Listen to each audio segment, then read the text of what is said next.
2022's Pinocchio, directed by Robert Zemeckis, is the latest attempt from Disney to turn one of their animated films into live action. So now it's time to rank all 20 live-action Disney remakes from the worst to the best. Coming in at last place at number 20 is Maleficent, Mistress of Evil. This movie tries to be a course correction of the first one, but yet still doesn't make her evil. The plot is also convoluted and hard to follow. It's also got a weird mixture of tones where it feels like it's trying to be PG-13, but it's held back by its PG ratings, so it just feels like it didn't quite go all the way with the potential of the idea. Number 19, Maleficent. Yeah, let's take one of the best Disney villains and make her sympathetic. Instead of having this be a cautionary tale about a character's downfall, it instead presents her as the victim. Number 18, Pete's Dragon. A big problem with this is the original film was a musical, and so much of the plot was the songs. This one has no songs, so as a result, they had to change the story. The villain's plan is not very clear, and the film gets rid of all the magic and wonder of the original for a message about protecting the environment that feels so out of place. Number 17, Alice in Wonderland. In theory, Tim Burton should be the perfect director for this, but in execution, it's completely botched. Instead of the quirkiness of the original, we instead get this cliche chosen one prophecy story with an adult Alice who's portrayed by a very wooden actress. Now, Johnny Depp is great as the Mad Hatter, Helena Bonham Carter is great as the Red Queen, but the story is just so bad. Number 16, The Lion King. Probably the most unnecessary remake on this list. It doesn't do anything different with it at all. It's pretty much shot for shot, line for line the original, and yet is still somehow 30 minutes longer, mostly because shots of landscapes are shown off for long periods of time. This doesn't feel like a movie. It feels like Jon Favreau showing off an advertisement for new CGI technology. Number 15, Dumbo. A very inconsistently executed film. It feels like there are two different movies here. The version that Tim Burton wanted, which was a brand new, fresh take on the story, and the version Disney wanted, which was a safer, more familiar version, and they tried to compromise, so as a result we get a mesh of too many ideas. It also doesn't really have that Tim Burton uniqueness to it. Overall, it just feels very safe and dull. Number 14, Lady and the Tramp. A movie that's good enough, but just kind of feels safe, just kind of exists. The CGI looks very dated, even though this movie only came out in 2019, and it doesn't do anything new with the story. It manages to recreate all the iconic scenes from the original, but it just feels kind of pointless. Number 13, 101 Dalmatians.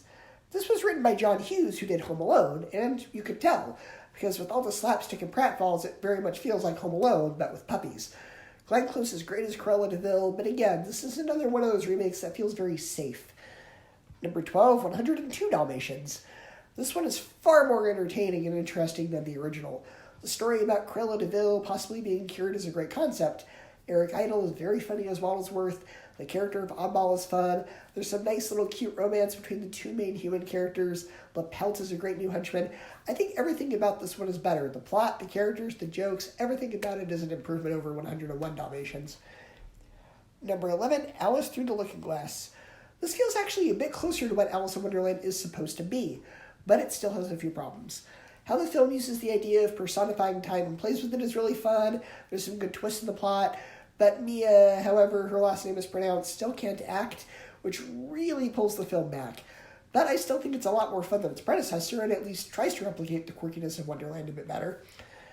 Number 10, Beauty and the Beast. The biggest issue is that Emma Watson was miscast as Belle, but everything else about this film is pretty good. The visuals are stunning, and this film justifies its existence by fixing a lot of the plot holes from the animated version, such as the prince getting cursed as a child and why nobody remembers him. The new songs are also just as good as the songs from the animated version, and the new versions of the classic songs are fantastic as well. Number 9, Cinderella. Kenneth Branagh's take on the story is absolutely gorgeous. Kate Blanchett as the stepmother is probably the best villain in these remakes. You just love to hate her character, and she's having a lot of fun being manipulative. She's just so entertaining. The film retells the story in a familiar way, but also fleshes it out a bit more as well. Number 8, The Jungle Book. First off, this is one of the most perfect casts in any of these movies, whether it be Idris Elba as Shere Khan, Bill Murray as Baloo, even changing Khan the Snake to a girl and casting Scarlett Johansson in the role really works. It's a lot more exciting than the original, really capturing the danger of the jungle. It is a bit heavy-handed with its messages about man destroying nature, but it's still a great film. Number 7, Mulan. Probably my hottest take on this list, because I think everybody except me despises this movie, but I'm honestly fine with it. Hey, the animated version of the story wasn't the original either, so I think given the context of the film, a lot of these so-called problems aren't really problems. For example, people complain about Mulan being too powerful because of chi, but I see it more as midichlorians from Star Wars. I think the martial arts and war sequences are fantastic, and it's a unique take on the story. Now, I do think the actress who plays Mulan is a bit wooden, and for some reason she has a sister who has literally no reason to be there, and it's not really explained why the villain, who's this super powerful witch, serves this other villain. Doesn't really make a lot of sense, but I still think this is a fresh take on the story with a lot of great action. Number 6, Pinocchio. Robert Zemeckis' version of the classic film stays both true to the lessons and spirit of the original, while also being his own unique version. While story-wise, it's pretty beat for beat, elements like Pleasure Island and Monstro now being a sea monster make it different enough to be worth checking out. Number 5, Christopher Robin. Now, the plot is basically Hook, but for Winnie the Pooh instead of Peter Pan, and this is a film made more for adults who grew up with Winnie the Pooh. As kids will most likely find it boring, but for the adults, there's some heart and lessons to be had. It's a delightful film that captures A.A. Milne's legacy very well. Number 4, The Sorcerer's Apprentice. Now, this is on this list more as a technicality, as apart from one scene of the film that's a remake of the Fantasia sequence, this film is pretty much its own thing. Now, surprisingly, Nicolas Cage and Gabe Baruchel are actually quite tolerable in this movie. The plot's fun, Alfred Molina is great as the villain, and this is the only remake I wish there was a sequel to, because I had a lot of fun with this movie. Number 3, Cruella. Speaking of remakes being daring and different, just like Sorcerer's Apprentice, this one especially stands out, as it feels the least Disney of these movies, because it's not afraid to go dark. That's a good thing. This movie succeeded where Maleficent failed.